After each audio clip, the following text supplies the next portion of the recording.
the dark, standing tales from the void never bark. Movie shows, they tear apart. Dimensions clash, they ignite the spark.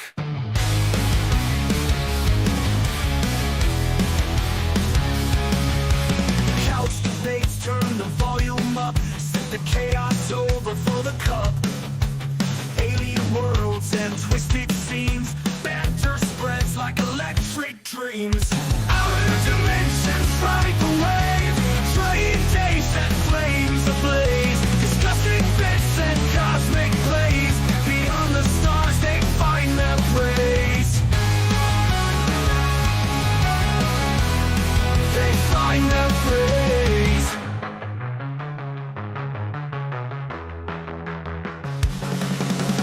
Ripping through the deep. That's right, guys. Welcome back again to another episode of the Outer Dimensions podcast, the channel where a bunch of crazy guys get together, or crazy fans get together, and we chop up some movies, some TV shows, and just about anything and everything you guys can possibly imagine in between. Of course, we have the educated, the Sentai Sensei himself, the Geek Dad, Dre. And please excuse Dre. He is a little bit under the weather, so he may not be his 100,000% chipper self. I don't have the flu. I've just hoarse. There, Brick, I'm going to be the buffer. I'm the buffer. Thank you, man. Now, Wilbur. of course, we have our guest this week. Welcome back again. Hello. The man, the myth, the Brickmaster himself. Brick something. And I'm one of those things. Yes. You're one of those things. And Yeah. You can decide which.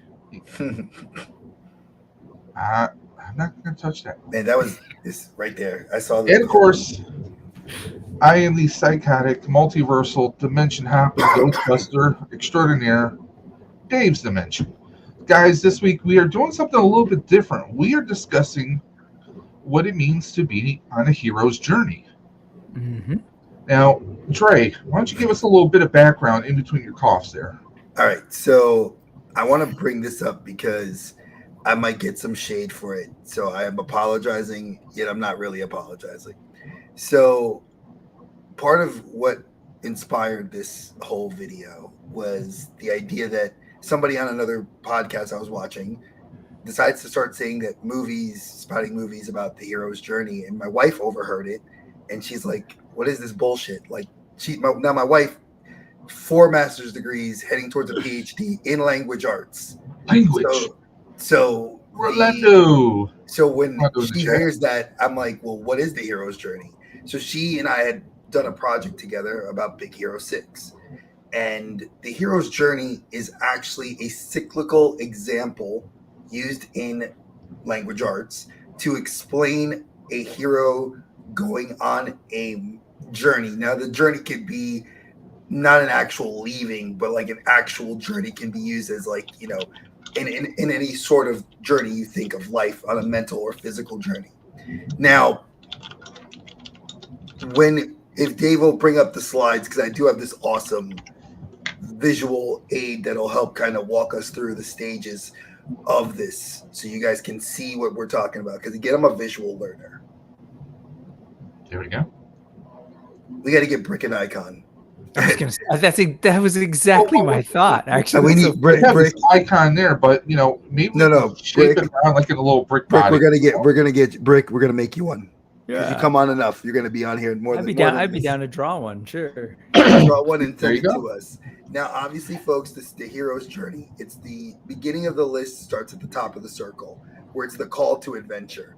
Now, the call to adventure could be anything. Usually, when we think of a video game, or we'll even use. I'm going to use a wrestling analogy. Cody Rhodes, his call to the heavyweight titles. You know, he wanted to be the champion. He never was the champion in AEW.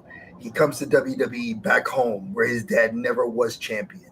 He then gets injured out for a year, comes back, wins the Rumble, goes to Mania, loses at Mania in the main event, comes back last year to win. And that's people said that he finished his story. Now that's, in a sense, everything I just said in a few seconds was what Cody went through and how WWE wrote his story. His call to adventure was the want and desire to be champion. Now they say supranational thresholds and things like that. His beginning of transformation. What did Cody do? He got in the ring. He cut promos. He went against different guys, faced different challengers. Then the challenges and temptations. He gets injured. Has to take time off. Train. Comes back harder than ever. Goes to WrestleMania. Fails. He's now transformed. Wants more driven to become champion to finish his story. He gets through his own personal demons, even attacking The Rock, slapping him in the face last year. You know, he returns, gets his main event. He has to win his match, tagging with, I forgot who he tagged with last year against The Rock. Seth Rollins. They tag together. He wins, or they lose that match, only to have Cody go to the next night and win the belt. There's the journey. Seth freaking Rollins. Now, exactly. We Dave and I talked. We're gonna do a wrestling show. We're definitely gonna do a wrestling show. But I will not be joining you for that. I know it's sports talk. You don't do sports talk. It's fine. What? Sports entertainment. Brick, you don't follow the sports ball? Come on. I know. Nah, man. But so from an educator's perspective, you know, having my wife hear this, I just laughed. And after helping her do a project, and I don't want to insult the intelligence of anybody in the community, but when you keep using something wrong and I'm commenting in your chat saying, hey, that's not necessarily and you want it just because I know it's your show, you don't want to appear that you're wrong, but you're using it wrong. This is a tried and true Harvard example. You can go Google this. It's type in Harvard Hero's Journey. You will see 10,000 different cycles. This is the cycle. So it's proven, you know, and I have a doctor in the house, proof that she knows it. So why did we want to do this? Because certain movies really idolize, really embody this belief. We know it. We've seen it through our times. And I think the three films, I told Brick earlier this week what the three films were, so he knew. And Dave and I discussed them. We actually went back and forth on several of them. And I think that they're good choices. So, you know, if you guys want to comment along with maybe what you guys think the hero's journey in your guys' mind is, feel free. I'm not going to say anything against what your opinion is. I'm just going based off of facts. You know, like we don't do rumors, we do facts. Receipts, always. Always receipts. Brick, you got something? I saw the finger pop up. I was wondering that you got something on your mind. Oh, I wasn't necessarily. But first off, can I give my, when we were side by side, we all kind of had like this on red, blue, black thing going on. Yeah, I love it. Without even knowing. Just wanted to acknowledge that real quick. You need that icon now.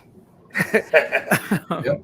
No, just I didn't know if you were going to go into like kind of like the history of where the idea of the hero's journey comes from. But I can. A little bit because I didn't want to bore the people, but you know, but I figured, hey, but you could bore them as well. Well, hey, listen, you know what?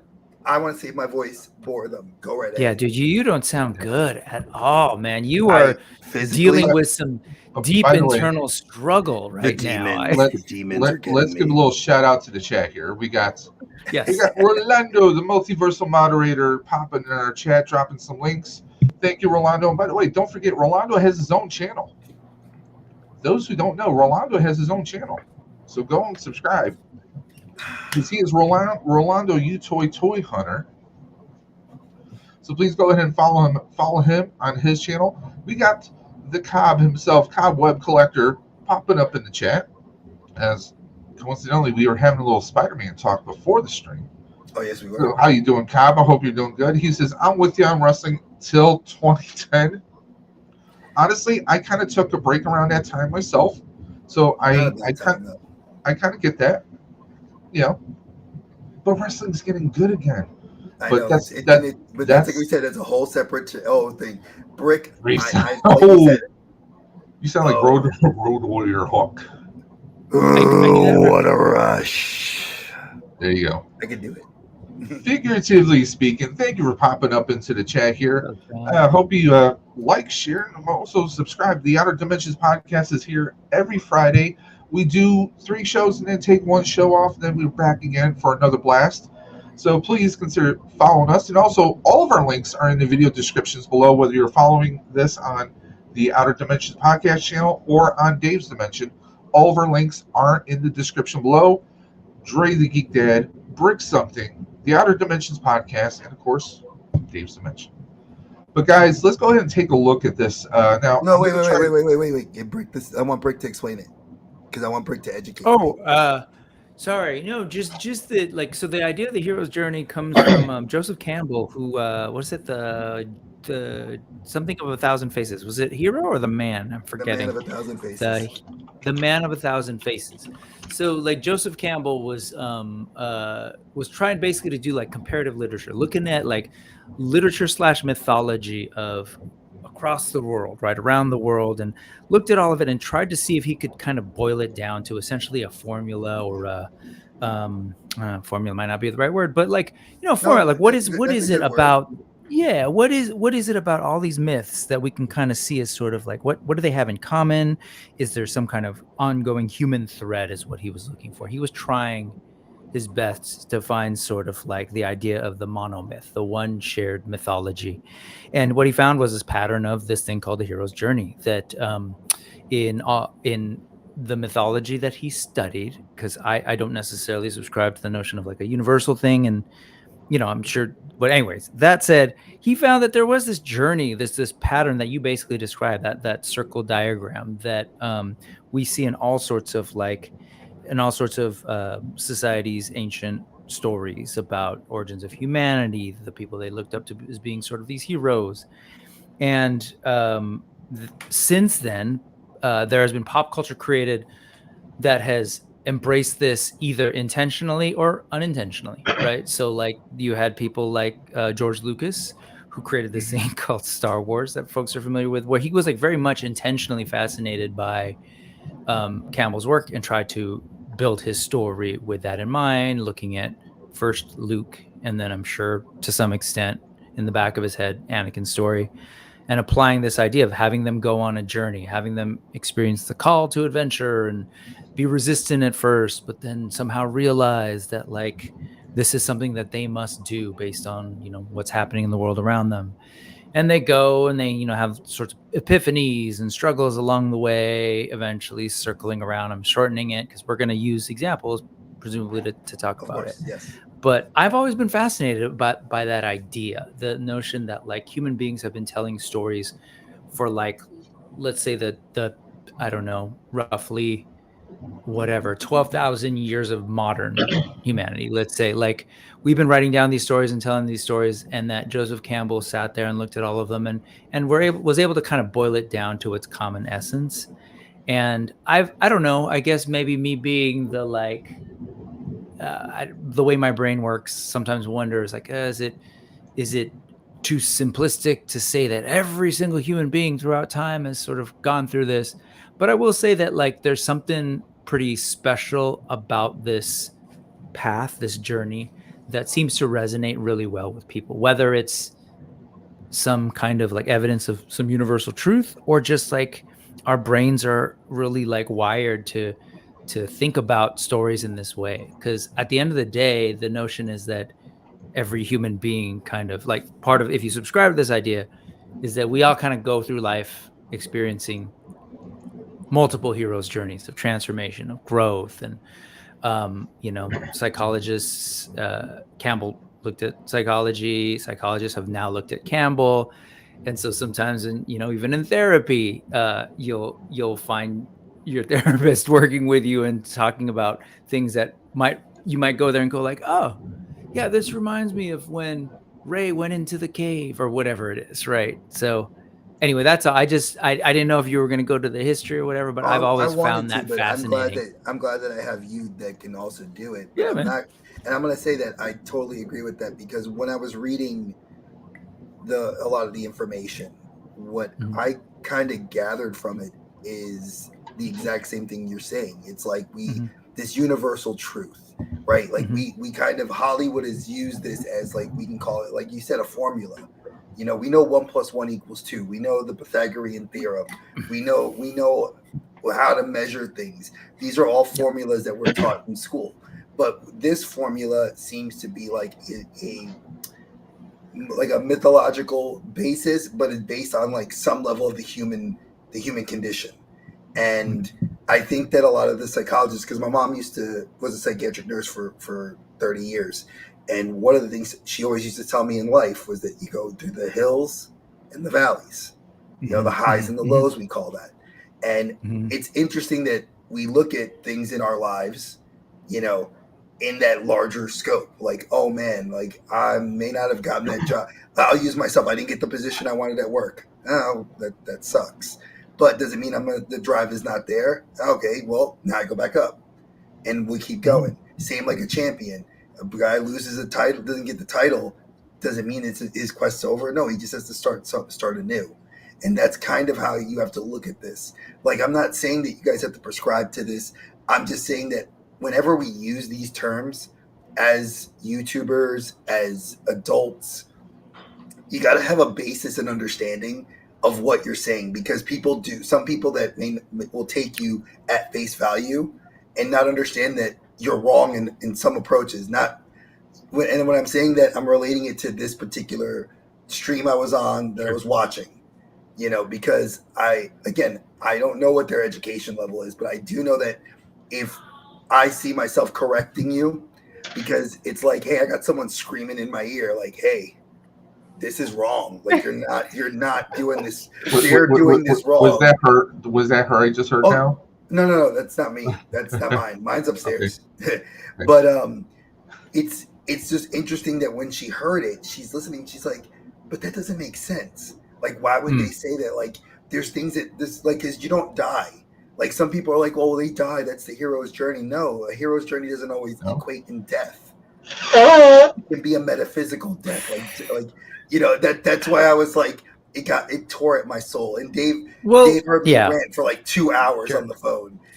Oh yeah. At the end of the day, it's just like anything else when it comes to literature. Like, some things apply tight and clean, others are loosely interpreted, and so I mean, I'll leave it that I don't know what stream you're talking about, but I don't know. Maybe I'm just trying to be a little too fair. But no, you're being fair, which is why I'm leaving it very vague for a reason. Because I wanted to. This is like, I'm looking at this and I hate science, folks. I'm terrible at science. That's why I was never a science teacher. But I'm using this as to keep everybody that's in here the litmus test clear, that y'all can understand and judge this how you want to. So let's get into the films. Okay, are you ready? I'm ready. Ladies and gentlemen. I was going to do Degeneration X, but I'm going to behave. Here we go. Lord of the Rings, from the pages of Tolkien's classic novel series and brought to life in film. Dre, these are your babies. Go for it. This is, I frankly, absolutely will die on the hill. This series is the true definition from Tolkien himself, writing these stories in the trenches of World War I. For folks that did not know that about Tolkien, this world is completely layered in that mythology of, the hero's journey, but it's always being swapped from whoever the hero was at whatever point the story is being told. If you look at it from The Hobbit, it's Bilbo. But it's not just when it comes to the Fellowship, it's actually not even just Frodo. People were like, oh, it's Frodo. No, it's Samwise. It's Aragorn. It's Legolas. It's everybody in that whole group. It's the daughter that was the daughter of the Rohirrim.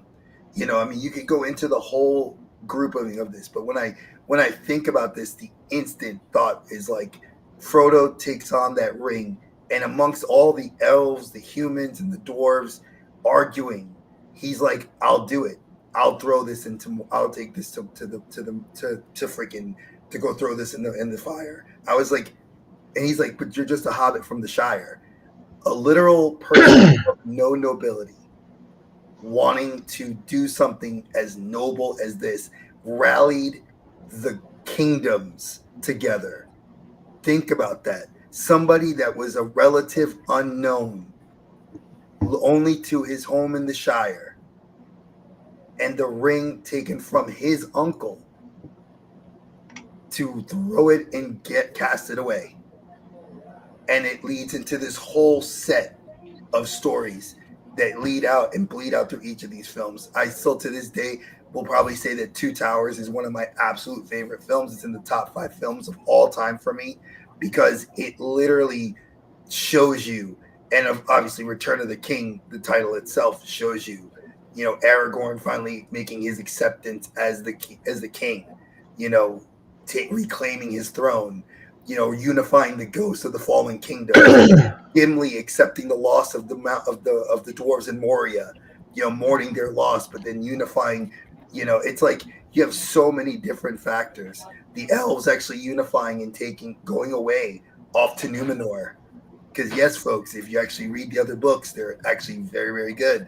This whole story interweaves like 10 different players, even to a part where you can say Smeagol.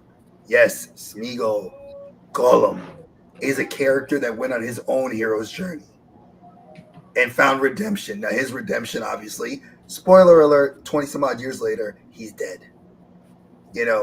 But you can see the layers.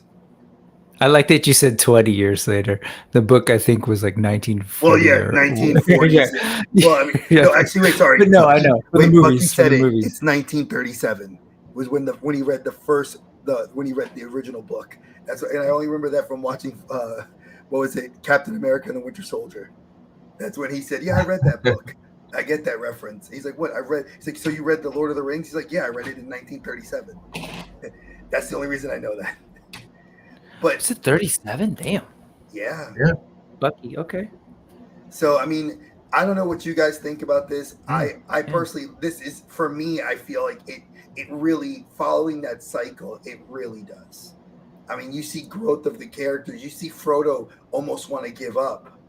I mean, at one point, Samwise steps up and is like, "I'm going to help you. I'll carry you up the mountain." I mean, I think this is, we say hero's journey is in the journey belonging to a hero, but we have heroes in this film.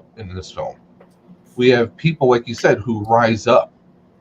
I mean, of all people, I mean, Samwise, being the one who is protecting his best friend, his brother, if you will.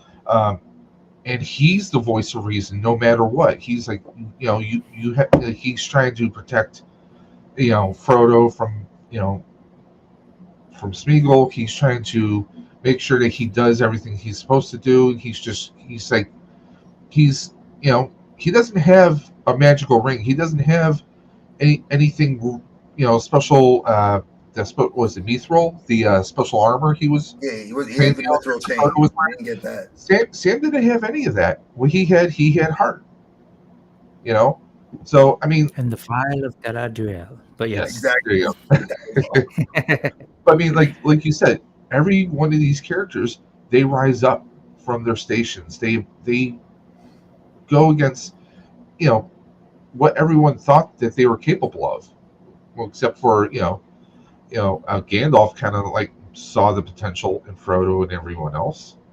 Well, even if you watch The Ring of Power, the Amazon TV series, it's in season 2 right now.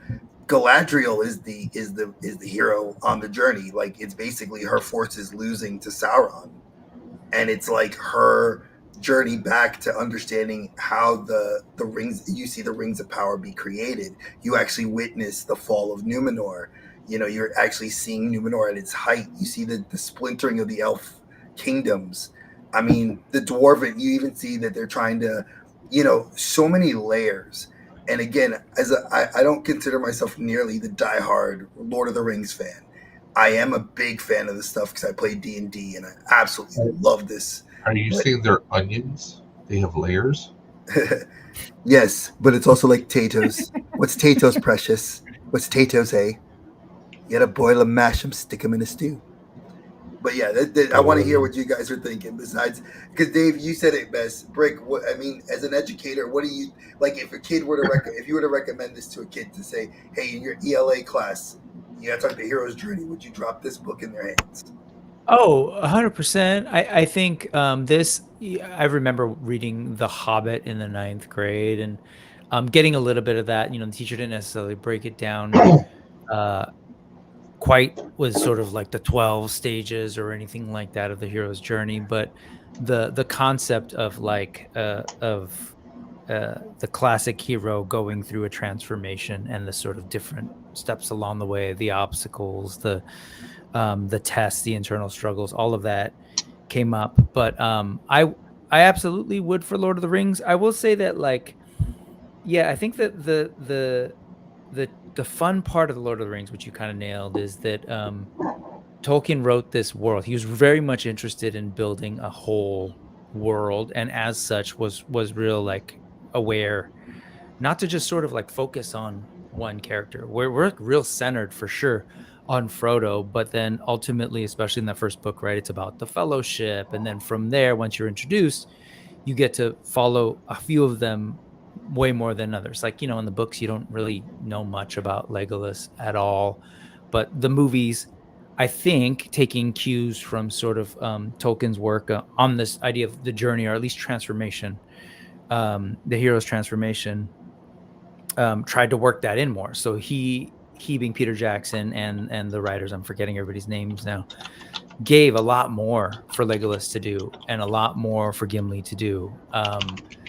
And so definitely, I think the spirit of the original books, it's really about, well, let me go back to The Hobbit. It's absolutely about Bilbo classically, like, feeling the call to adventure and like fighting his own sort of like desire to be in the bubble of the Shire, right? And the comfort, and go out there on the greatest adventure. If you ever watch the Rankin Bass cartoons, you can probably hear that song in your head. And then I think that was my first introduction to the Lord of the Rings. Was the Hobbit movie, because as a kid, my dad had it on VHS, so I would watch that all the time over and over. Yeah, so is what lies ahead. Anyway, so yeah, I at the end of the day, I think the Lord of the Rings is very much is that as well, around Frodo. But because he was so interested in developing this bigger world, it was much larger than that, as you've kind of already hinted. Like, we start to see a little bit of the journey that a lot of these different characters go on. And I'm actually super into what Hollywood has done. Both you mentioned Rings of Power, or the Peter Jackson films, and even the Hobbit films, where it's just given more for each of these characters to go through, but still using the sort of Tolkien and maybe a little bit of Campbell template of like, hey, what is the arc for each of these characters? You mentioned that Rings of Power is all about Galadriel, but it's also very much about Gandalf, right? Mm-hmm. And sort of Gandalf becoming Gandalf, and then eventually the Lord of the Rings, it's the same thing. He literally has a death and then is reborn as Gandalf the White. Right? Yeah. Which is, and so it occurred to me as you were talking about Tolkien, I wonder, because I don't know, do either of you know if, because they're kind of peers, if they ever interacted, they being Campbell and Tolkien? Because I think from what I had read, they might have crossed paths. I know his family was approached during, like, Campbell approached his family at some point, but I don't know anything more than, like, they should have been peers in there with their, because at the same time he's doing this, this is all being this formula is being created. So I'm assuming they must have crossed paths at some point. Yeah, because I wasn't sure, because when you said 37, I was a little confused, but like, because I thought it was a little bit later, but I think but anyway, that said, if you think about, even if, what are we looking at?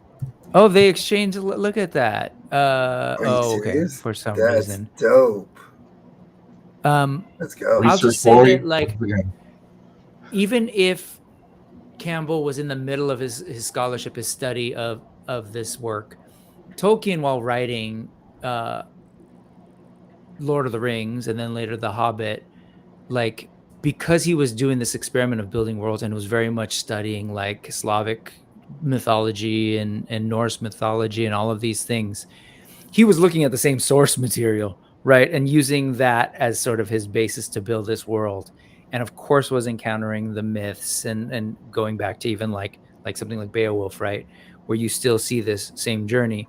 So even if they weren't talking with each other, they were both like looking at the same material to inspire their life's work. So Funny, 'cause when I was doing the research, it was like Homer and the Odyssey, where the Iliad, a lot of the classics were, pulled from this. So I thought that was kind of an interesting, way to look at it. But just we're being super academic and dorky, but I will just say Lord of the Rings is badass. I love it. Hell yes, it is. But I would argue Wizards, that part of elves.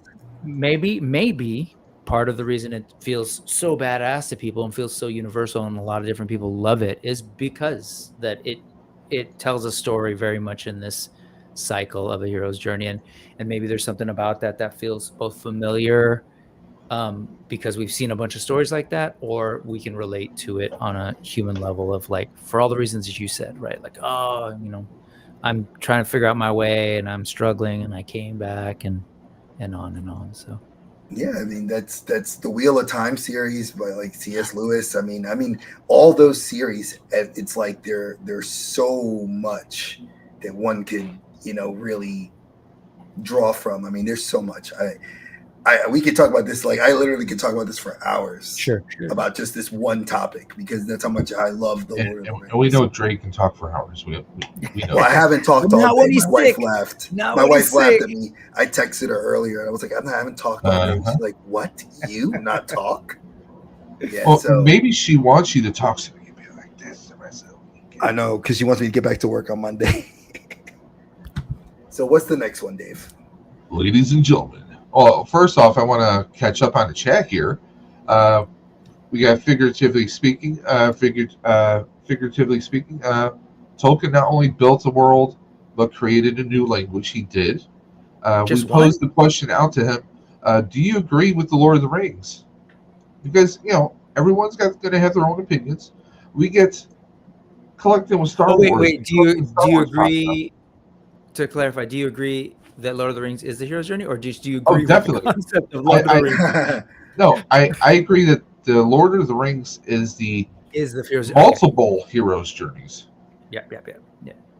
So you can choose your own hero out of it. It's still, I think there's still more stories out of the whole that, we've only just kind of scraped, the dead body across the floor just faintly. So, and here we go. We got collecting. Star Wars says, remember, you are the hero of your own story, Joseph Campbell. Yeah. So there you go. And of course, we got Cobweb. We can't fault you for that. Just hop back in, stepped out to try and win a hot toy. Me and Dre will always support you. Never, ever. We will never fault you, brother. Never, ever, ever. Never, ever. Never, ever. So let's get it going. Our next contestant, Big Hero 6. So this is the movie my wife chose. Actually, not even that my wife chose. This was the film that her learning program that the school uses chose. And then she gave me the 10 steps and I had to cut the film, edit the film, and follow each of the examples that they had chosen. And as I rewatched it, it is such a damn good film. One, I absolutely love this film. It is, it's again, the story of Tadashi and Hiro. Tadashi, his brother, makes Baymax. Hiro is, brilliant. He's 14 years old. It's a Marvel movie, kids. It's yes and no, and we can debate that a different time. I'm pretty sure Stan has a cameo in there. It's a Marvel movie. Who? Stan? Yeah, Stanley. Yeah. And Ditko does that. They also kind of nod to Ditko with some of the artwork. Yeah. So yeah, I know. But when I look at this film, Hero, the bot fighter, gambler, does things, gets in trouble with the law. His brother bails him out. College student trying to forge a path and create a machine that will benefit humanity. And he does. He creates Baymax. And for most people, they're like, oh, well, Baymax is the hero on the journey, right? And in a sense, yes, Baymax does have his own hero's journey in this film. But Hero is the character that most people overshadow because he goes through every stage. You know, he loses his brother in a horrible accident after finally going to the school. You know, then he gets re-inspired by mistakenly kicking the box Baymax is in, and then goes on this whole quest, makes new friends, builds his party, you know, goes on a quest for revenge, finds out who the villain is, you know, and then it's got a deeper layer of stories because then they end up having to save somebody else, but at the cost of someone dying. Here's something. Baymax is his Samwise. Pretty much, you could use that as this. I would use that because I would say the two of them together are the hero. You know, because Baymax is learning things, and also through Baymax, he learns that he can care again, that he can, you know, the possibilities are open. He's shown that, you know, he doesn't have to do the back alley robot fights, and that he can kind of rise above. And of course, the friends that he come across, they embrace him. They become a new pseudo family for him. So I mean, it's a story where you get multiple factors that all combined. There were maybe one hero, if you will. Kubo is definitely a good one collecting Star Wars. Kubo was a very in the two strings, and I think that's actually based on mythology, if I'm not mistaken. Don't quote me on that, but I did love that movie as well. So what do you think, Brick? Yeah, I mean, I definitely on the same tip that like there are multiple sort of characters in a film and a story. Lord of the Rings, especially, like develops because it's like 9 hours long if you're looking at the good versions. It has a space to really tell like multiple stories and focus on multiple heroes, but also there is this sort of like key focus on Frodo's journey. Same here. I'm totally with you. I like really thinking the idea of them as together as a combined hero, but to sort of do the Campbell thing, we focus on Hero's journey. Haha, sorry, that was funny. Yes, I like that. The pun. Pun intended. He said it. Pun intended, folks. He's the protagonist that we end up focusing on. And you named a lot of it, right? Like we didn't go into super details about all these sort of different stages, but one aspect of this is dealing with that sort of internal struggle that you may not have necessarily realized you had, this thing that is sort of holding you back and preventing you from reaching that next stage. And in this case, a lot of it is grief, right? Whether it's hero's grief in terms of like the parents that he's lost, or then later his brother, and then he works through that eventually with the help of Baymax, right? Baymax sort of being this remnant, I guess, of his brother, like that scene where I remember the one thing that stands out where he's like finally reaching that moment where he being hero is crying and he's realizing like everything that he's lost, and at that cathartic moment he's leaning in on Baymax's belly, and then the lights sort of start to flicker and shine because there's video playing, and it's sort of this reminder.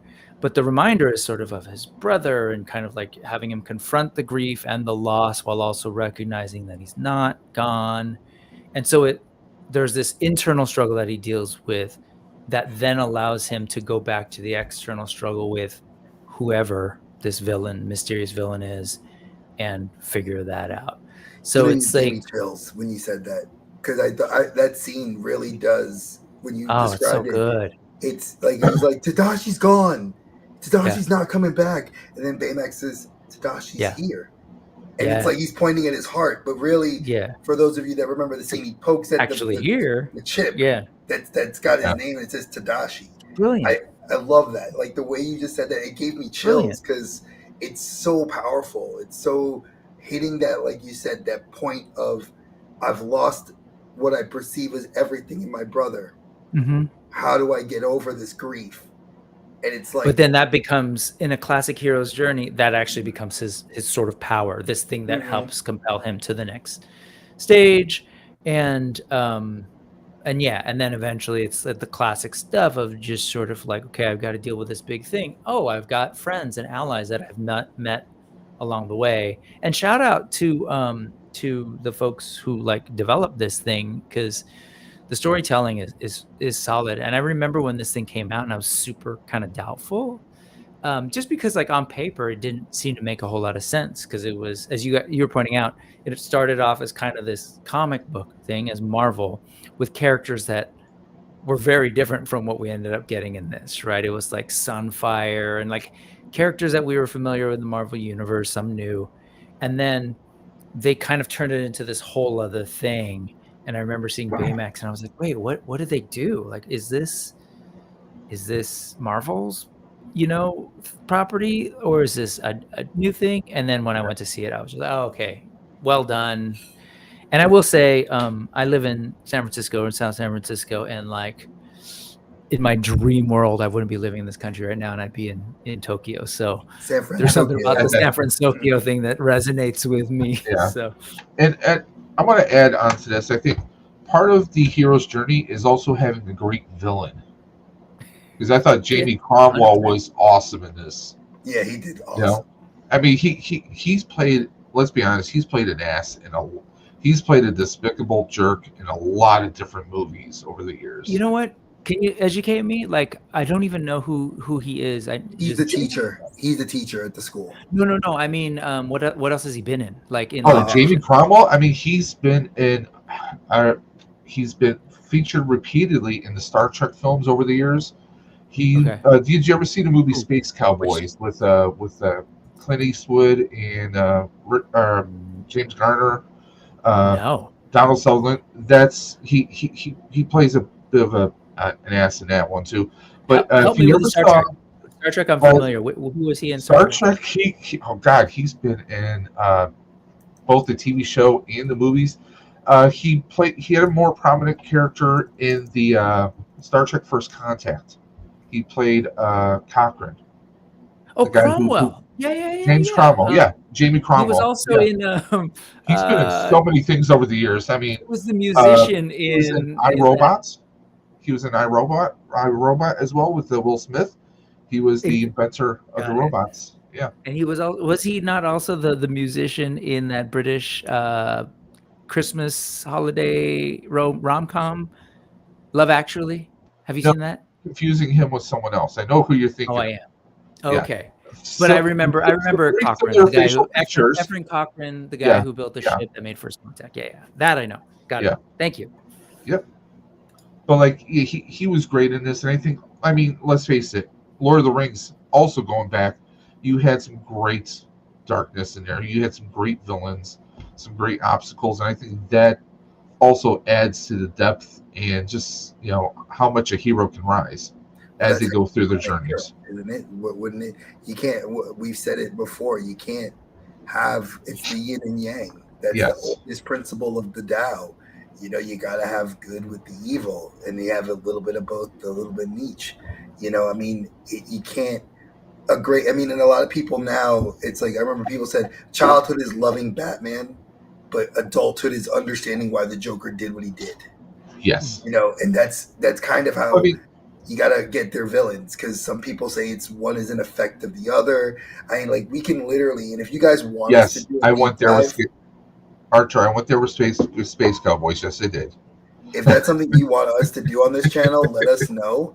I would be willing to take that time and kind of do a deep dive into that whole kind of dichotomy, the character dichotomies of like why you need, as Dave put it very well. Well, I mean, you can't have a good hero without a good villain. Oh, 100%. We can look at comics, okay? Look at comic books.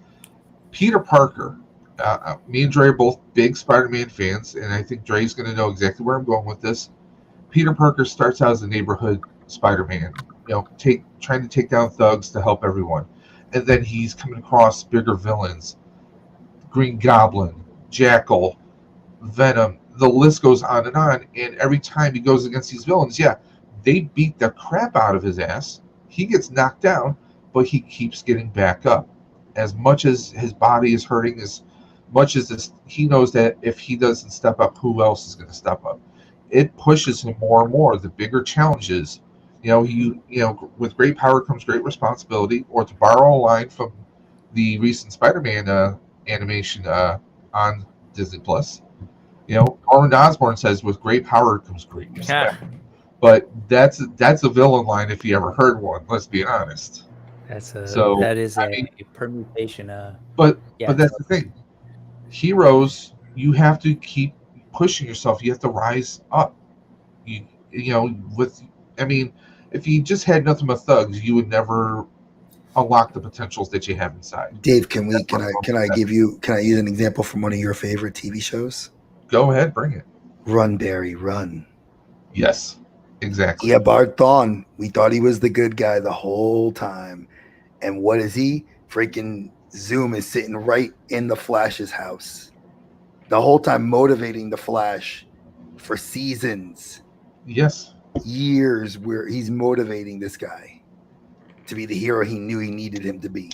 Yeah. That is evil on a level that I could never fathom. Diabolical. I mean, Rocky with Ivan Drago, Rocky with Clubber Lang, Rocky against Apollo in the very first Rocky film. You guys can go down the list of all these films: The Predator and versus Schwarzenegger, Ripley versus the Aliens. I mean, these are all, These are all good as you're naming them, but then I'm to bring it back to the hero's journey. There's that external battle, but then there's the internal one. You could say for each of those, you said Rocky versus Drago, Rocky versus, but really, like, if you look at each of those movies, really the biggest thing that he has to struggle to eventually beat that guy is Rocky versus Rocky, right? Yeah. There's something that Rocky has to deal with. The hero versus himself. Different each time. Yeah, it's different each time, and then that sets him up to be able to be ready, learning to his battle. skills, getting over the hump of not knowing how to fight a boxer of a different race, then getting to over the death of his friend and age setting in on him. It's a great way. Questioning, well, can he do this, or is he setting himself up for to die just like Apollo did? I mean, there's a lot there, but also, I mean, the character Rocky, we definitely should do an episode where we cover all the Rocky films, because for me, one of the best Rocky films, and I know I'm going to get hate on this, was Rocky Balboa. Oh, God. Balboa, it's great. Balboa was good. I love that because he's been boxing his whole life. He's this old man. He's estranged with his son. His wife died, I believe, of cancer. Yeah. His brother-in-law, Paulie, he's not doing that great. And, he, with everything that's fallen apart, as we all get older, we have less and less family. We have less and less friends. We're losing everyone. And he still, he realizes this, and he realizes he still has, at his own words, he's got gas in the tank still. And he goes and he takes on somebody who could be his son's age. And he goes toe to toe. I mean, it's a great movie for me. Great writing. And it's that, do I have anything left? Can I still rise up? And he does. And for me, that's powerful. What his line? I love that line that he said. He said, "I didn't hear that bell. We got one more round." I mean, that's right there. You get up, He also used that in Rocky 5. Let's be honest. Exactly. I didn't hear that bell. You tell me good. I didn't hear that bell. We got one more round. But then I love Mickey Rourke. Come on, you dumb son of a bitch. Get up because Mickey loves ya. I mean, not Mickey Rourke. Not Mickey Rourke. Yeah, Mikey. Burgess Meredith. Burgess Meredith. Thank you. My medicine got in my brain. The Penguin. But hey, Aaron. I love to see you here, Cobain and Cobb. I think I'm waiting for my hermit to come visit me too.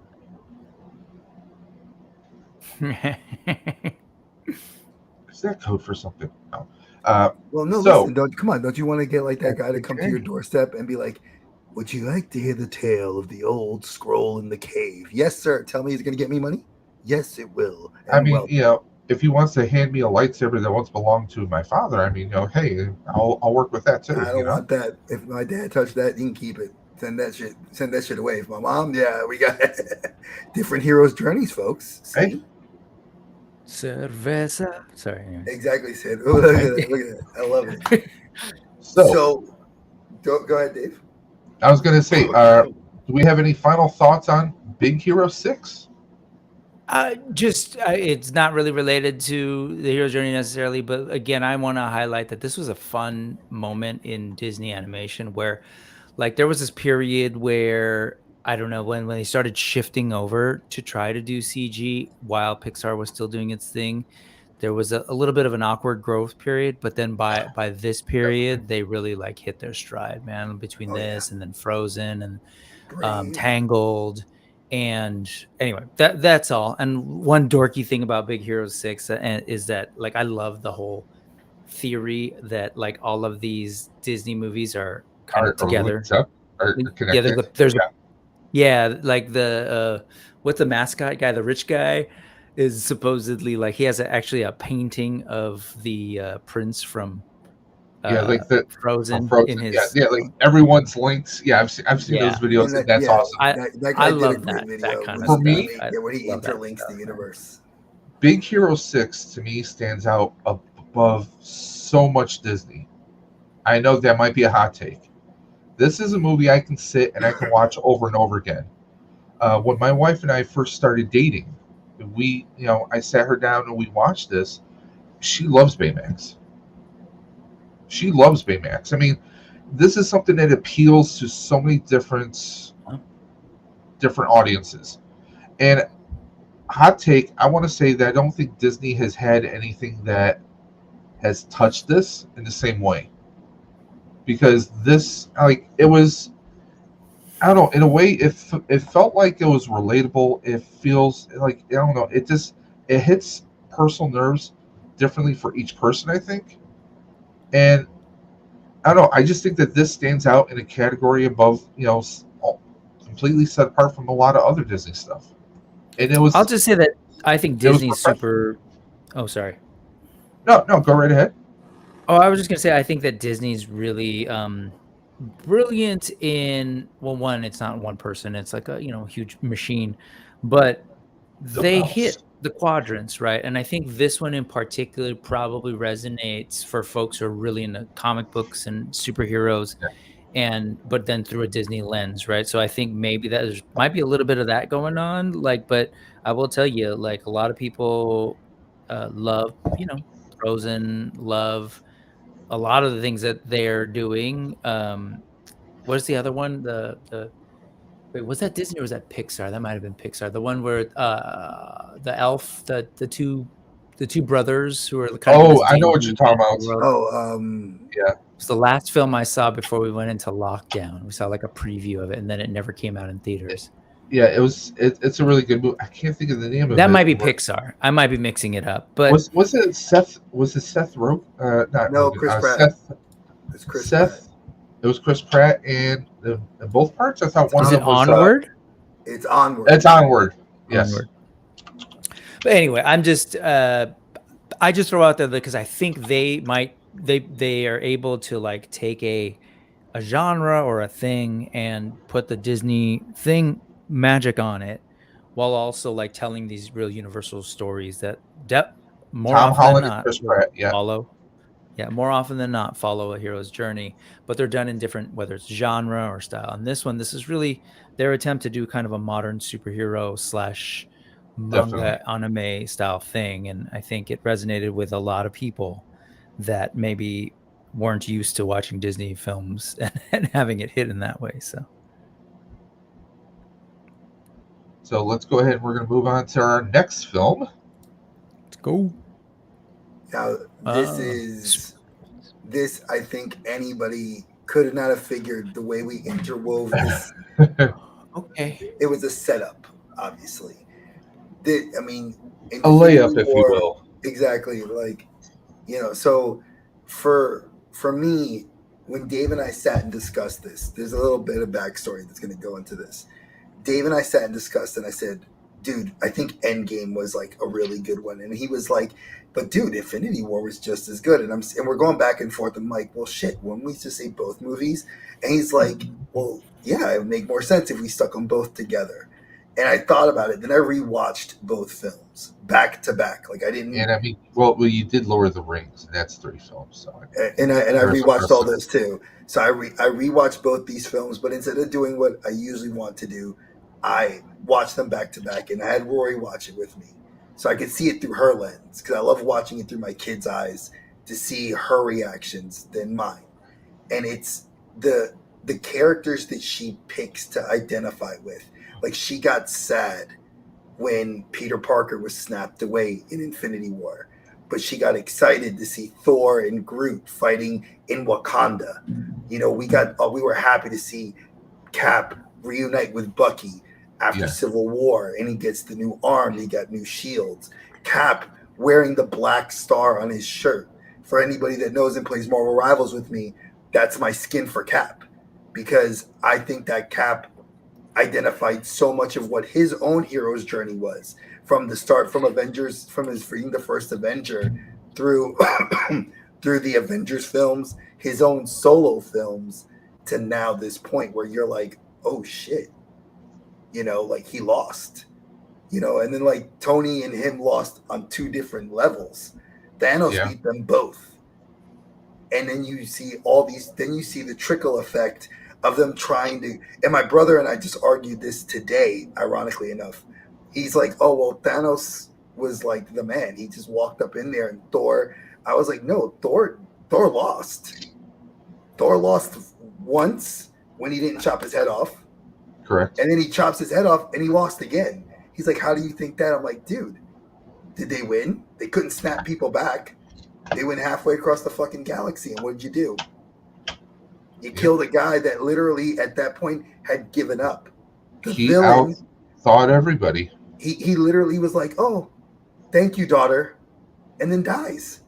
Like he gave his little, like, I'm sorry, and Thor kills him. And you see all the heroes are so deflated, and we get 5 years later.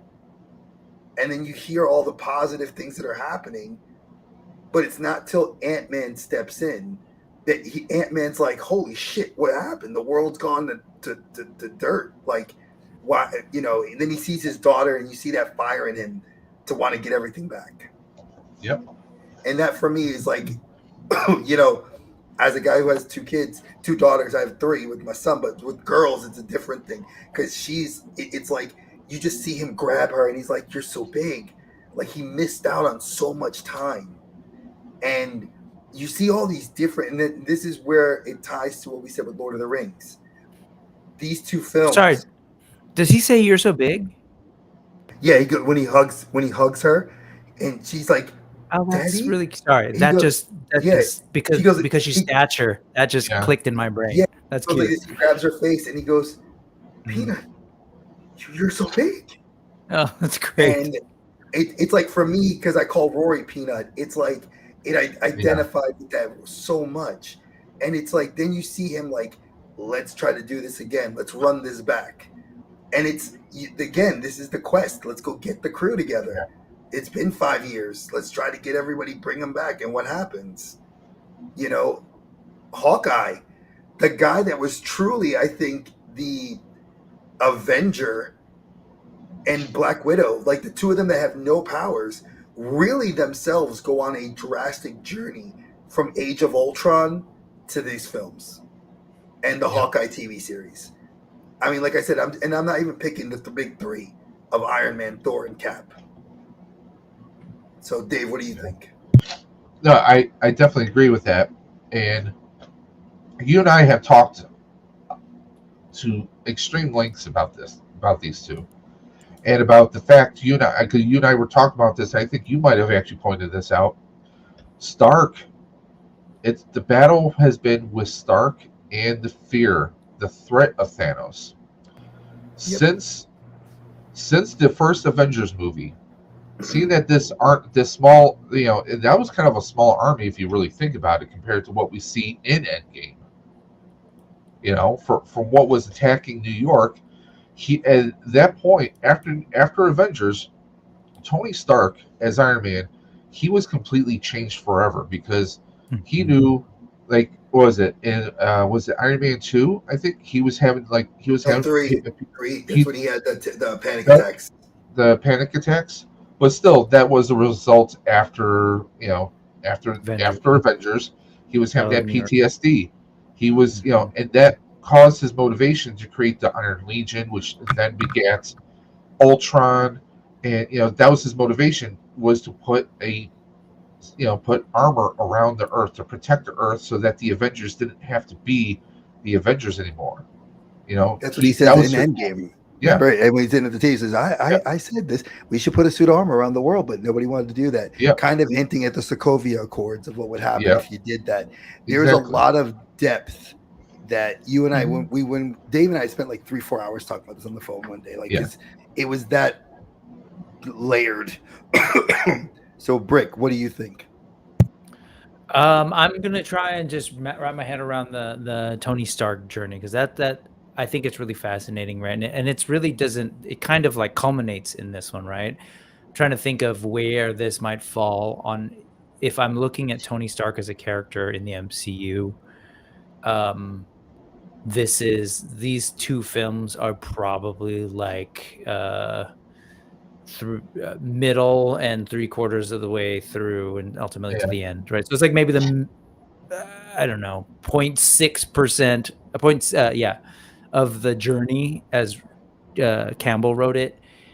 So he's kind of, there you go. So like he's past the revelation. The revelation, right, is I think it maybe starts there. It starts with what you said. Like he has this epiphany in his head. He thinks he's doing the right thing, where we need to build a suit of armor around the world, and then that leads to Ultron, and there's that struggle. So it's like this And the sort of Sokovia cyclical, no, you Accords. failed, Yeah. yep, and all of that. Then he has to battle his friend, and then because of his like sort of human connection with this guy, and because of what he experienced with his parents, Don't forget Civil War brings up that Yep. whole Yep.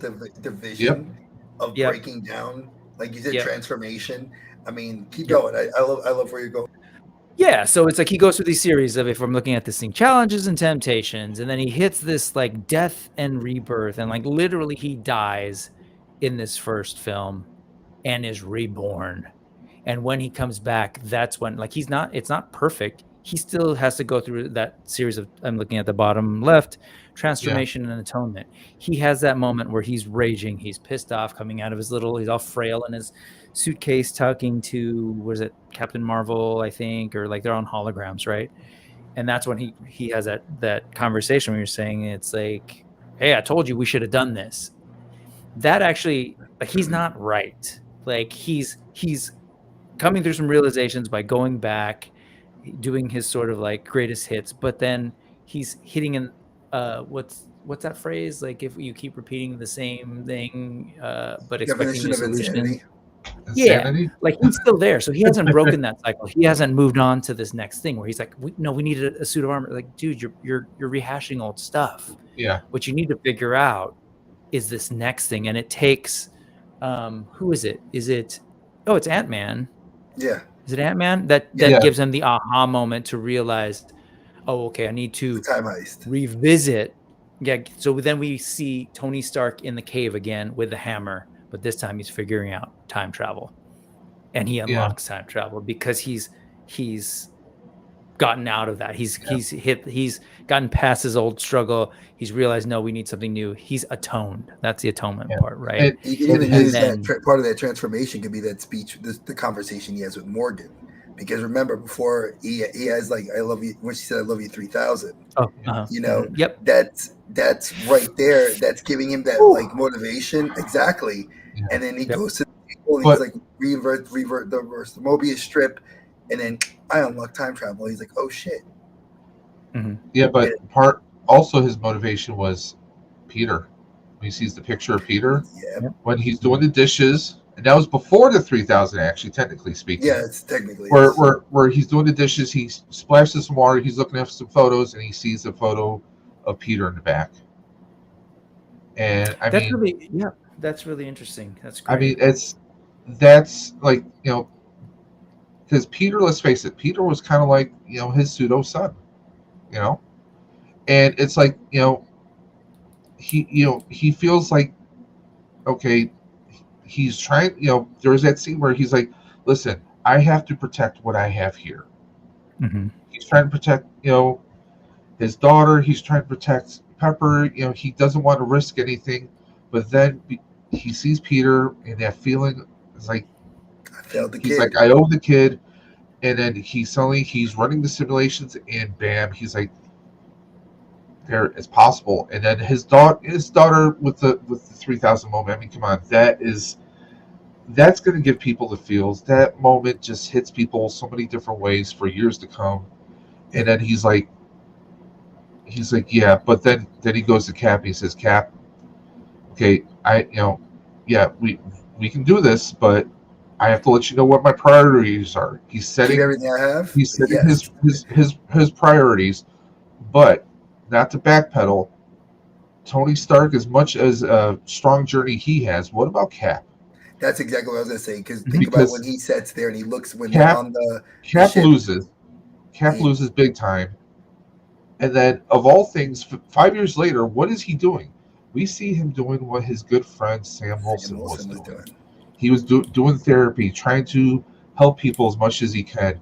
And of all the things, facing the Nazis, the super serum, being frozen for all these years, coming back, joining a new team, just kind of like doing whatever he can, finding that his best friend's alive now, going against everything he knows, trying to keep his inner sense of honor and I'm trying to think of the right word, but he keeps his driving force going, and then throughout the chaos, he finds the strength.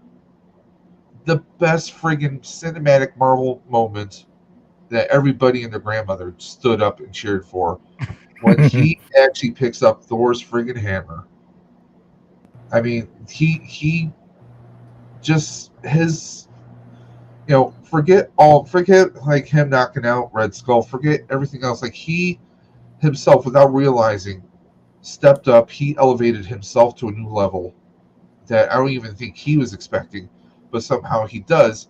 And then right towards the end, after they take out Thanos, they save the world, they lose Tony. Obviously, they hit Steve a certain way because him and Tony, even though they butted heads all the time, they were essentially brothers themselves. Mm-hmm. Brothers fight and we bicker all the time. Yes, me and Dre don't agree on a lot of stuff, but we're still brothers when it comes down to it. And come on, one of the best things I loved about Endgame, Cap goes back in time, but he doesn't come back from that time. Well, no, think about this. He sets up. He passes his mantle. Yeah. And then it's almost like, here's your journey, Sam Wilson. You're gonna and like I said, like you can't ask for a hero to do something as big as I finished my journey. It is now time for you to continue it. Yep. Here. You just step up. And that's powerful. Not Bucky, not his best friend. No. Somebody with no powers, no nothing. Yeah. Just a goal in the heart.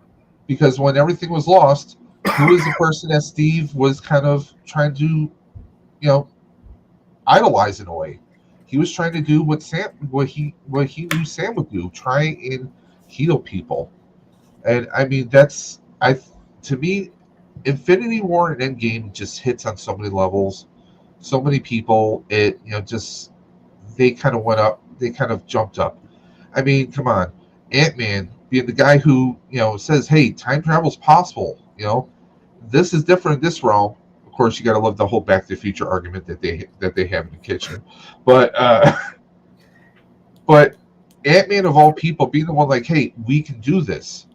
The guy who Sam Wilson called Tic Tac, he's got the crazy wild-eyed idea like, "Hey, we can do this," and they pull it off. They do lose. They lose a few people in the process, but it's just it hits on so many levels. And I think the two heroes that we have to apply the hero's journey to is both Cap and Tony. I think you're leaving one out. You're leaving one out. You cannot leave him out, because I argued with my brother tooth and nail today about it. You got to put in Thor. Yes. As a guy who suffered from depression and anxiety, And and he kind of gets to Thor, do a proper farewell to his mother, exactly, you know, where he realizes his and, worth, where and he did not feel he that worth. questions whether he's worthy. Then he does summons the hammer, realizing yes, he is still worthy. Yeah, I mean Thor. Thor. Thor humorously fell hard, where he's just at a small little flat playing video games with Korg. Well, no, And I argued with my brother because he made a comment. He said, "Well, Thor got fat and because he got depressed," and I was like, "You don't talk like that because I got depressed. I got fat because I didn't take care of myself because I didn't care." hey, we don't use the And word fat. We use the word fluffy. Get us he was straight. sorry, he was fluffy. But in all honesty, as somebody who went through those same stages myself, Yeah, it really was it was interesting to see somebody who I never looked at like Thor because we always go saw through Thor that just lens. the Yeah, picture of perfect health and and muscle then perfect suddenly when he realized, tight like, t-shirts. I think Rocket said it best. He's like, "What's wrong?" He's like, "What's wrong with him?" He's like, "Oh, we all failed," and he feels it the worst. It's Yeah, the guy, like my brother said, Thor was the answer to the problem. When the answer to the problem did not solve the problem, he lost his way. And that is exactly what something you can relate to this hero's journey, him losing his way and then going through the full on atonement to where he starts wielding both Stormbreaker and and Mjolnir. I mean, people could argue that with me. I took that when I argued with my brother today, very personal because I think that for me that really resonated. This whole movie resonates with me on lots of levels, but oh yeah, that part really resonated. I'll say that I know we've been saying a lot of these characters have a journey. 100%, they all have an arc for sure. And I'm sure if we really if there were maybe even additional like episodes or vignettes that fill in some gaps, we could truly see a fleshed out hero's journey for all of them. But it occurred to me as you were talking about Thor that this movie, Endgame in particular, begins. It's weird, but there's a hero's journey for Loki, right? oh Multiple yes, Loki, right? But that very end, which sort of brings us to a variant of Loki, and then he then goes on into the Loki shows. Man, that right there is a fascinating journey. Especially, I think hey what's so zombie, fascinating to me, those kinds of stories, is that he's effectively seen as a bad guy, or villain, yeah, but then has this sort of redemption arc that actually goes through this hero's journey. And I love the story yeah. of Loki, as told as sort of like the I very end I of gotta agree Endgame. with you 1000% because I mean, look at Loki. He's not just a hero once. Mhm. He's a hero multiple times because we see Sure. him in his regular timeline where he Mhm. dies at the hands of Thanos, but he's trying to save his brother, Mhm. right? Mhm. And then we see the variants of Loki thanks to the Avengers messing Mhm. around with time. Yep. And this Loki, not only does he save people, he saves a friggin' multiverse. The Lord of Mhm. Mysteries. Yeah, I Yep. mean, he goes beyond, and not only Oh, that, but yeah. we also see him finding love, Mhm. With right? himself, You which is know, kind of weird. Very, I very mean, existential. We can go into a whole thing let's about be that. honest. Very Loki, truly. Exactly. You have to love yourself before you can love someone else. Well, So he's well, working on that. well, no, I mean, we're kind of joking, but not. If you look at Yeah. Loki, that's actually the biggest piece of Mhm. Loki's struggle is accepting who he is Yes. and coming to terms with who he is. And so he literally, like, I know we're talking sort of romantic love or whatever, agape love, like there's different, but he has to learn to love himself and accept Yes. himself as a Sylvie who is really him. So it's all this really fun stuff Yeah. happening there. And if you tack on the Avengers as we saw it, Yes. originally, and the journey that Loki goes, because that's all the backstory for the variant that we saw. Again, it's Yes. a really, really cool story because even in that original Thor movie, where we first meet Loki, you're not meant to totally you're meant to sympathize with him. Like you Mm-hmm. see how Odin treats him, and you see how because that Thor hid his is Thor is he's Dad's favorite. He's yeah. it's I always mean, Thor, and what was And his he's not name? even really a Odin's son. brother, right? He's a no, step. He's a no, second, No, and all but of what's that stuff. interesting is So, is when Loki introduced himself. He says, he's like, "I Loki, Odin's son." Like he and we know that because of what happened in Ragnarok, that he accepted Odin as his father, as a Yep. surrogate father. I mean, there's a lot, but I want to kind of go into something that Dave started talking about before, and I really love it. Again, what's a hero without a damn good villain? And you can pluck the biggest villain in Thanos. Some people argue Thanos yeah, I was was trying to think of this. was not a villain because in Infinity War we empathize with him, right? Because he literally was a member of his colony, looking at things from a very, very like simple, homogenous kind of place. Like everybody, if we look at everybody not by class, by age, race, or whatever, we take out half of you, our society can still thrive. Yeah. But Strange, and it's funny because when I rewatch that movie, you look at Strange's face. It's for like almost a split second. Strange looks like he identifies with him. Like he's like, I get it. Like you're not wrong. Like because Strange is a surgeon, you have Yes, to excise exactly. something from the body. Triage. It makes sense if you have cancerous cells. You have to remove them, right? And let's be honest, Ray. To add on to that, how many times have any of us on social media seen people post and say, or maybe you heard it in real life, I I understand Thanos. He had I a do. point. You I know, do.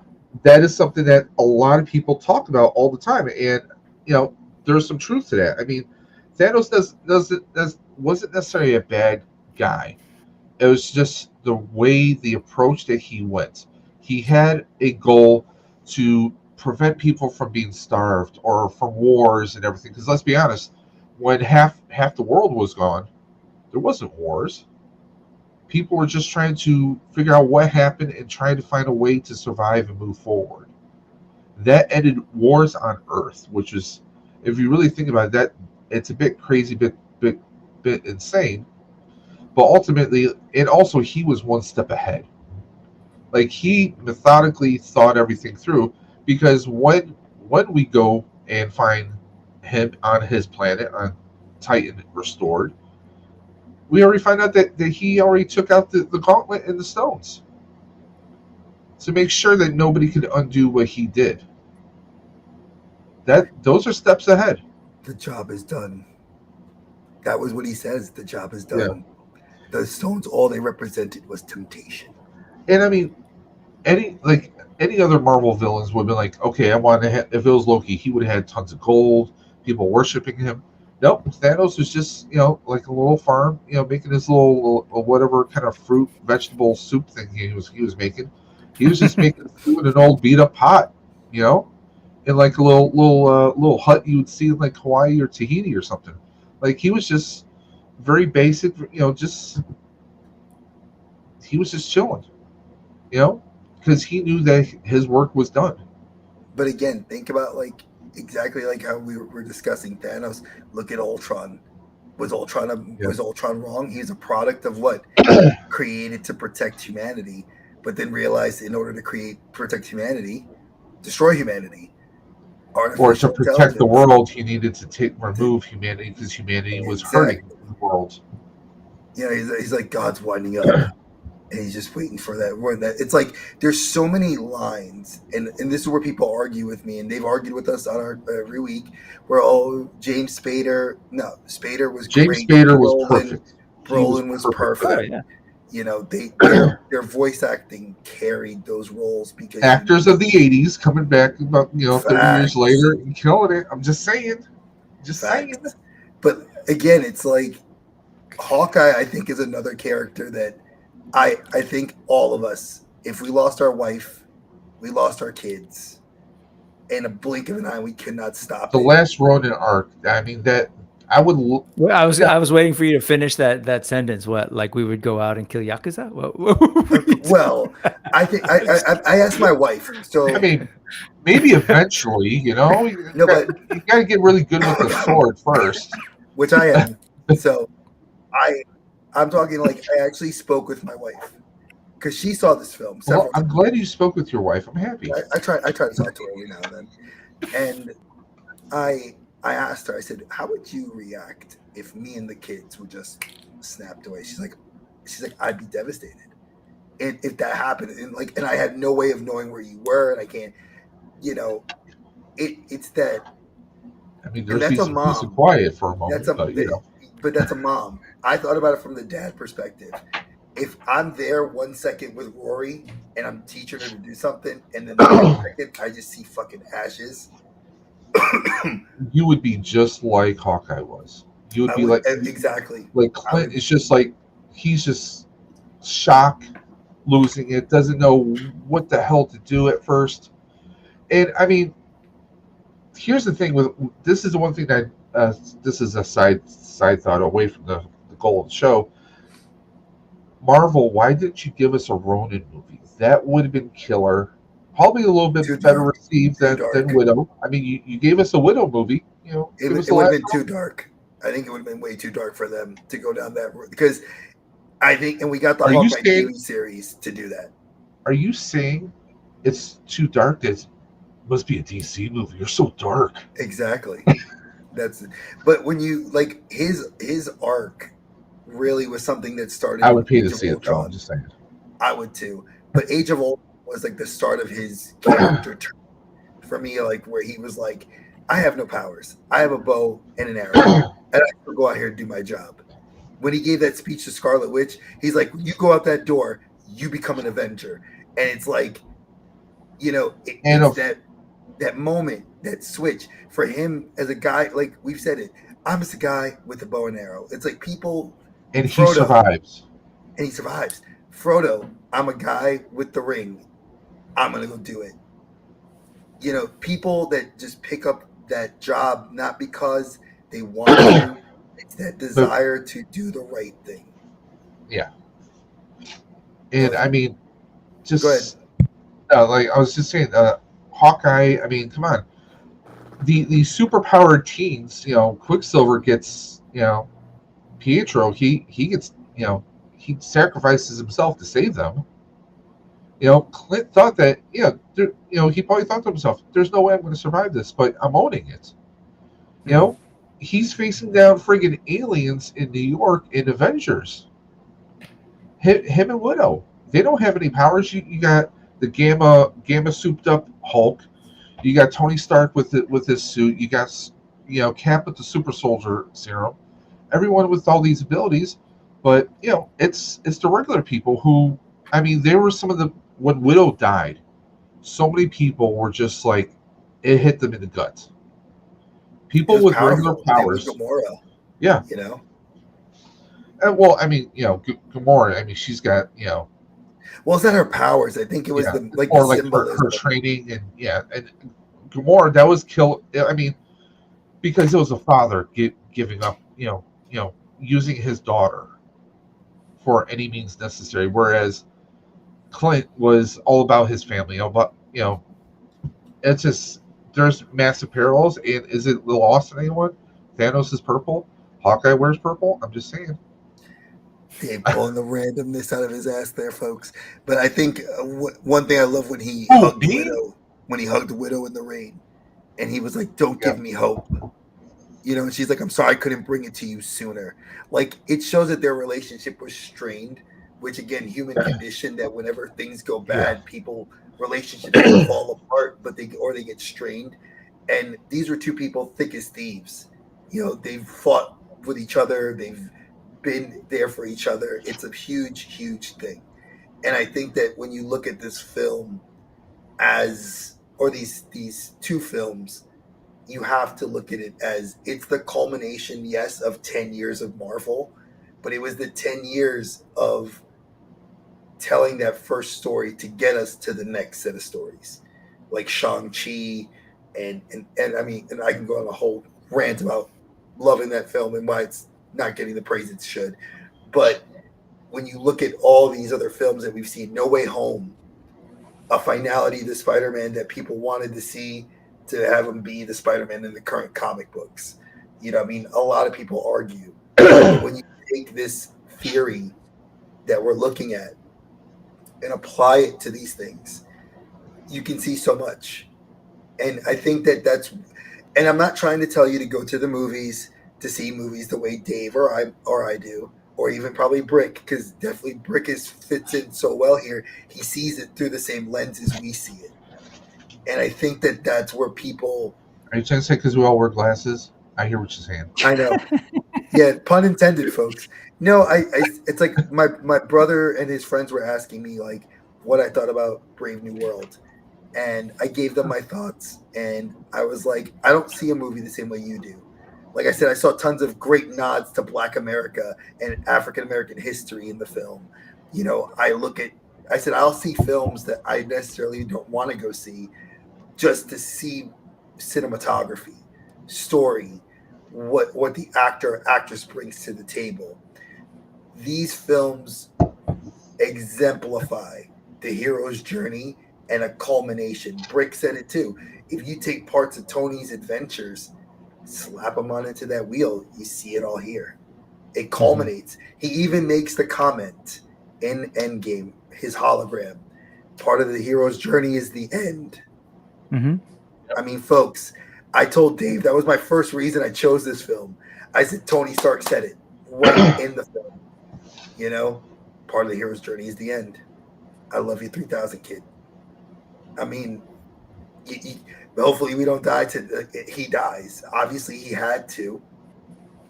But when we saw that passage and you see him say that, Tony knew there was going to be a loss. Yeah. Strange knew it too. And you see, I love the dichotomy between the two characters, that they were making fun of each other, but they grew that respect. And then you saw the people at Tony's funeral. Yeah. You know, like everybody in the MCU showed up. You know, so when you use the hero's journey, am I asking you guys in any podcast that watches this or listens to us, am I telling you follow the formula? No. What I'm asking you is educate yourself a little bit and know the proper understanding and terminologies. Death isn't always a death. The Mummy said it best. Death is only the beginning. Just ask Robert Downey Jr. You know, I mean, some people have redemption. He's coming back. It's funny that you say that, because I was thinking about that in the context of this whole thing and his journey and what it might mean. Again, I'll just say that we haven't seen the movie yet, of course, so I don't want to think too much about it until they show us what they want to show us. But Multiverse, what? Multiverse, what? No, Fantastic Four First Steps. I mean, come on. The Fantastic Four, it should be First Family, but no, what is it? Fantastic Four First Steps. They use the analogy already that they're walking us into this final phase for the new Avengers to become a team. And I'm going to call it right now. We are going to see Chris. We are going to see Chris Evans again, and Captain Hydra. Watch, it'll happen. I want to see that. You want to see him as Captain Hydra? Okay. Hell yes. Well, no, I'm not saying I want to see that. I don't say I want to see that, but I'm calling it because that would be it would be shock factor for everyone. Think of the money for Hot Toys to make a fucking Captain America, Captain Hydra figure. I would be the first dude pre-ordering that shit. And I will laugh my ass off if they give him a goatee. This is like Mirror Universe Star Trek now. What the hell? No. He didn't have to goatee in the comics when he did Captain Hydra. Well, I mean, he did the black and red suit. They've done stuff, in the comics, and that have been different. Maybe we get Tom Cruise as superior Iron Man, like we were supposed to. And he faces RDJ's Doom. There you go. I mean, and Doom doesn't have any facial hair, but he's the one with the goatee. Interesting. Isn't that I'm saying, like, I mean, we already know. If we only see him in a mask, then if he never takes the mask off that we see, you know.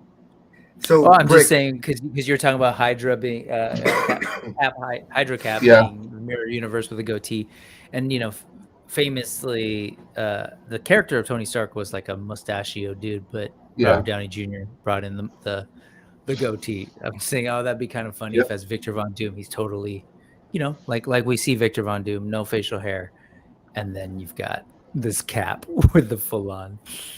Anyway, we've lost the plot. Brick, can I ask you a question? Did you see Brave Yeah. New World yet? I did. I saw Okay. it. It is my family's thing. Opening weekend, Friday if we can, or at least Thursday or Friday. Usually it's been Friday. Either that and Star Wars. Those are like we just go. It just is a thing. Yep. It's a known thing. My wife and I are Marvel movies, so I got her into it, so that's our thing. So we went that weekend. We were supposed to. My wife is still actually really excited to go see it. She knows I saw it already, but I want to go see it again. But I will say that I will text you because I don't want to use this show as a spoiler for this. Because Dave and I did say we are going to do a Brave New World overview. Yeah. But I will text you the picture I sent my brother about what is said to Captain America in the end credit scene.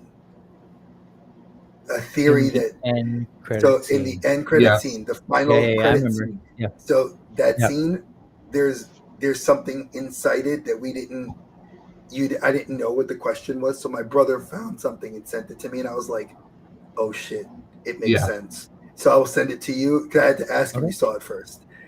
So again, folks, I hope you guys enjoyed the hero's journey. It's something that is near and dear to my heart.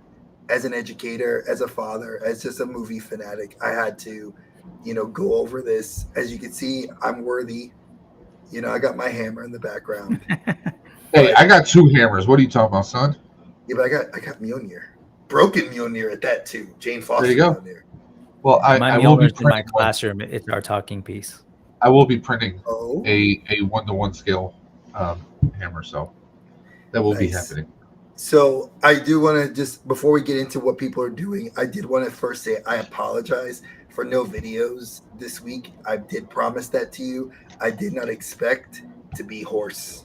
So I will have, I know, Wilbur. So I will have videos for you guys next week to make up for it. All the scripts are done. It's Steven Universe. Oh no, it's Steven Universe is going to be the next show I'm going to talk about. And then I'm going to leave it at that because I think Invincible Fight Girl was the 4th episode and the 5th episode, Your Friendly Neighborhood Spider-Man. So that's what I'm going to be doing. Obviously, next week we have Allison coming on the show, and it's going to be sitcoms or shows that shouldn't be remade or could have been. So it's a lot of discussing some hypotheticals. Or how they could have been done better than what they were executed as. Exactly. And then in 2 more weeks, we will take a week off and then a week back on. Brick will be back with us to do our Sentai discussion number 2. So Brick, or should I say Dave, what are you doing since you keep lovingly plug in your Eradicator? Well, I've been waiting for this since like early January. I finally got it. So no, he's been waiting for this figure since he was a teenager because he is a diehard Superman comic book fan. And Reign of the Superman. It's a damn good figure. It's in the closet. I gotta unbox it. I have Steel, and now I have Cyborg Superman, and now I have Eradicator. So just 2 more to go. So Dave, what are you going to be doing this week? Well, I will be doing a video on him. However, I will also, Dre knows that there are some Hot Toys I need to open up as well. I have the No Way Home Doctor Strange, which I have yet to open. And also the No Way Home Integrated Suit Spider-Man with the Doc Ock arm base. Mm-hmm. So I will be opening that, and I'll be doing. I actually think I'm going to open that, but I'm going to do a separate video as a review after I assemble it. Nice. Because I have a tendency to make really long videos, and nobody really wants to sit there for like 45 minutes and watch me play with a Hot Toy. So I'm going to try and take a different approach. Maybe we But could do a together video because I do have my Asamus version of Urameshi that needs to be taken out of his Urameshi. home. Nice. I gotta get him out of Yes. here. Yep. And I got But- the extra body that he gets to come with too. But That's by a the damn way, good present. if anyone is a Hot Toy fan and you're watching right now, if you sign up for the text messaging with Sideshow, they actually just sent out today a text message that you can. All you have to do is just re-up for their text messaging, and you get entered into a drawing to win the new blade from Deadpool and Wolverine. They do these periodic giveaways. Well, I think they just closed. I don't know if they've done the Arcane. drawing It was yet the first one was Arcane. for Captain America white suit from Winter Soldier and Falcon series. So they do these periodically. So check them out. At the very least, you get like a $25 coupon code that you can use towards their merchandise. So go ahead and check it out. We have no affiliation with Sideshow, but it's something cool. I want to Hey, share if you with guys ever want to listen, you've taken close to like $1,000 of my money. Please consider sponsoring us. We love you. Please, guys. baby, please. Dave, what about your other show that you were working on? I was curious about that. Which other show? Moving your Tuesday show. Tuesdays, we're still not sure what's going on with Tuesdays. I know Ultra Carzilla keeps commenting in other streams that he thinks I am working on something with General Kenobi, which I am not. Mm-hmm. Uh, I can so co-sign that. I mean, honestly, I haven't spoken to Kenobi in quite a while, so that's definitely not a thing. I am looking at possibly doing maybe a game stream, trying to parlay to some game streams. But just like with this stream, we are actually simulcasting onto Twitch and on YouTube right now. So I may be trying to branch out doing some video game streams there. But Tuesday Night Talks is on hold for right now because Tuesday nights are just too busy for talking hangout streams. There's too many people doing it right now. So I'm looking at moving it maybe to a Monday or maybe even a Wednesday. So we'll see. Cool. Brick, what about you, my friend?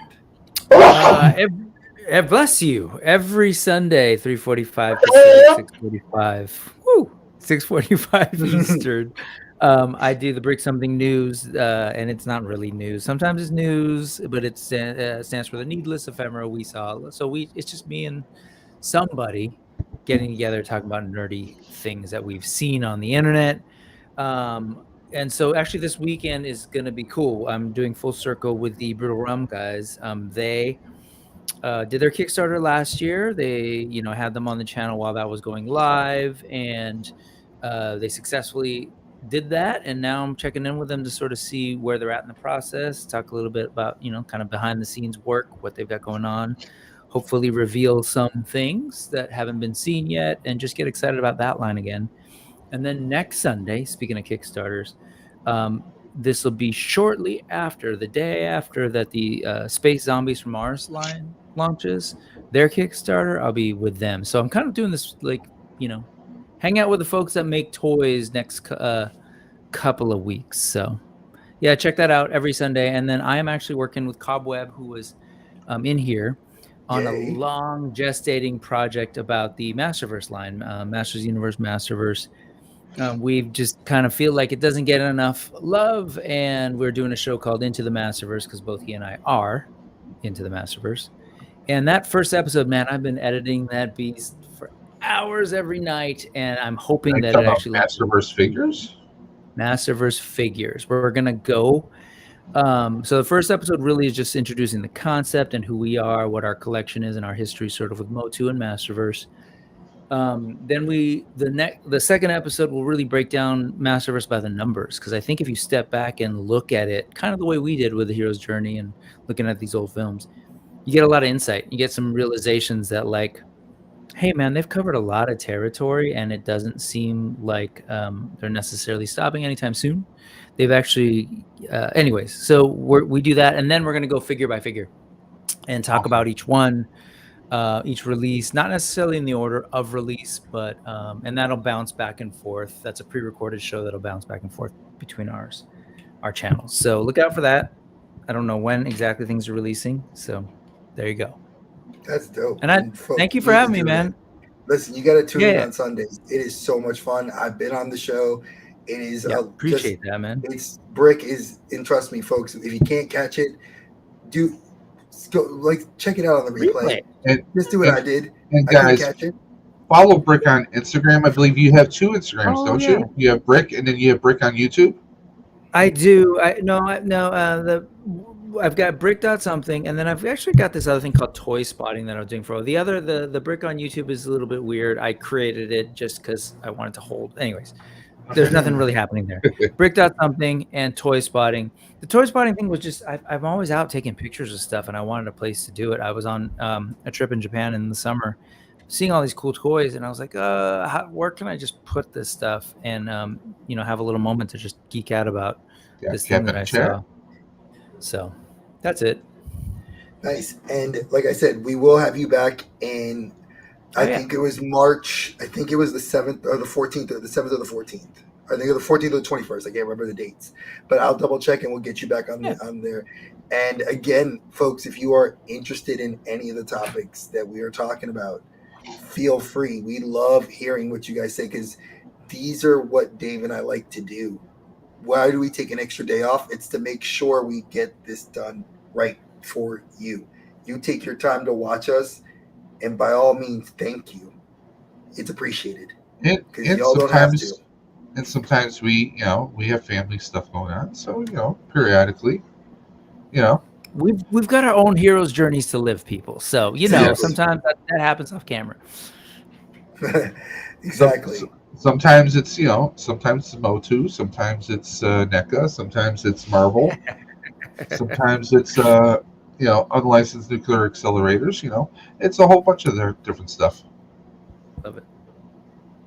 But yeah, folks, it's been fun, and like we said, if you guys are interested, definitely check us out again next week. Like I said, I think it's going to be a lot of fun talking about the shows that maybe should not have been remade.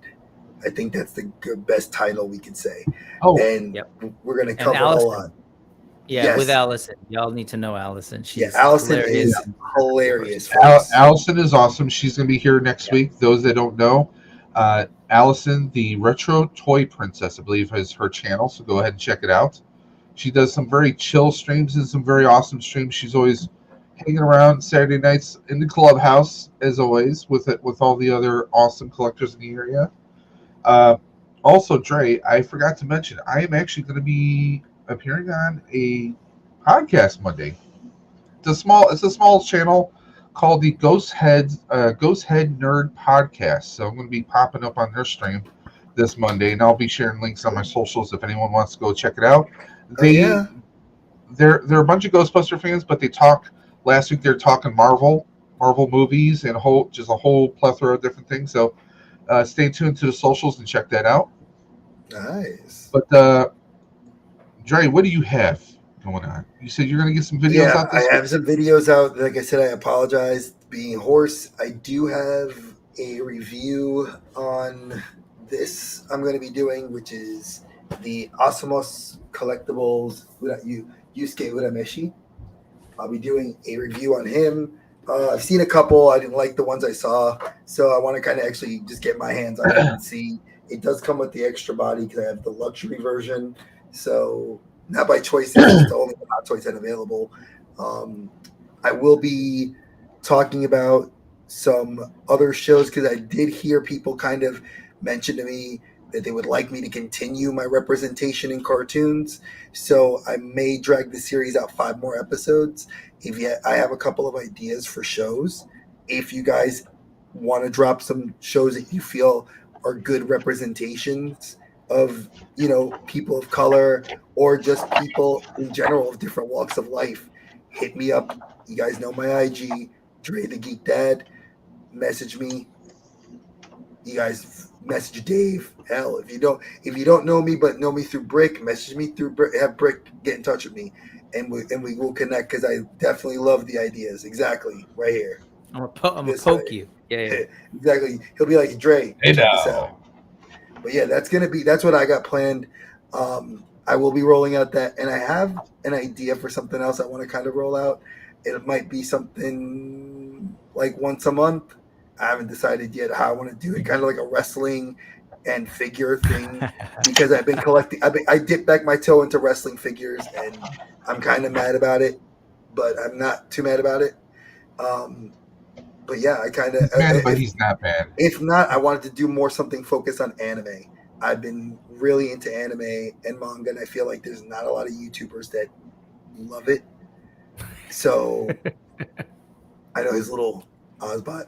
So I will be looking into doing something like that, where I'll do like Solo Leveling, My Hero Academia, Oshinokoi, Kaiju number 8, stuff like that. I'll try to be doing shows like that, kind of giving my take on the merch and the manga. I kind of do a brief history to create some interest. That's what I got. Okay. Cool.